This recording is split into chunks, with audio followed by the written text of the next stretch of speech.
வரும் ஜனாதிபதி தேர்தலில் களமிறங்க போகும் தமிழ் வேட்பாளர் யார் என்ற ஒரு கேள்வி இருந்தது. பல சுற்று பேச்சுவார்த்தைகள் நடைபெற்றது. இதில் இன்றைய தினம் ஒரு முடிவு எடுக்கப்பட்டிருக்கிறது. அதுதான் மட்டக்களப்பை பிரதிநிதித்துவப்படுத்துகின்ற ஒரு அரசியல்வாதி, மட்டக்களப்பிலிருந்து பாராளுமன்றத்துக்கு சென்ற ஒருவர் பா அரியநேத்திரன் அல்லது பாக்கிய செல்வம் அரியநேத்திரன் தான் இம்முறை ஜனாதிபதி தேர்தலில் தமிழ் பொது வேட்பாளராக களமிறக்கப்பட்டிருக்கின்றார். அந்த நிகழ்வு தற்போது நடைபெற்று வருகின்ற நிலையிலே அவருடைய பெயர் அறிவிக்கப்பட்டிருக்கிறது.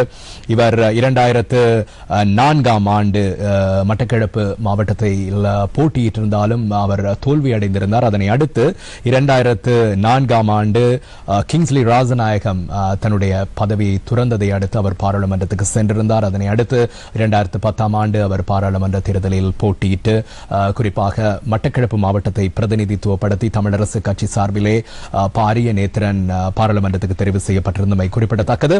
எனவே அந்த நிகழ்வுதான் நடைபெற்றது சற்று முன்னர். அது தொடர்பான காட்சிகளை பார்த்துக் கொண்டிருக்கிறீர்கள். இந்த தமிழ் தரப்பு ஜனாதிபதி வேட்பாளர் ஒருவரை களமிறக்குவதற்கான யோசனைக்கு செயலுறு வழங்கும் நோக்கிலான புரிந்துணர்வு ஒப்பந்தம் ஒன்று யாழ்ப்பாணத்தில் அண்மையில் கைச்சாத்திடப்பட்டிருந்தது. தமிழ் தேசிய கட்சிகளும் தமிழ் மக்கள் பொதுச்சபையும் இந்த புரிந்துணர்வு ஒப்பந்தத்தில் கைச்சாத்திட்டிருந்தன. இதில் தமிழ் தேசிய அரசியல் கட்சிகளான தமிழீழ விடுதலை இயக்கம், அதேபோன்று தமிழ் மக்கள் கூட்டணி, தமிழீழ மக்கள் விடுதலை கழகம், தமிழ் தேசிய கட்சி, அதே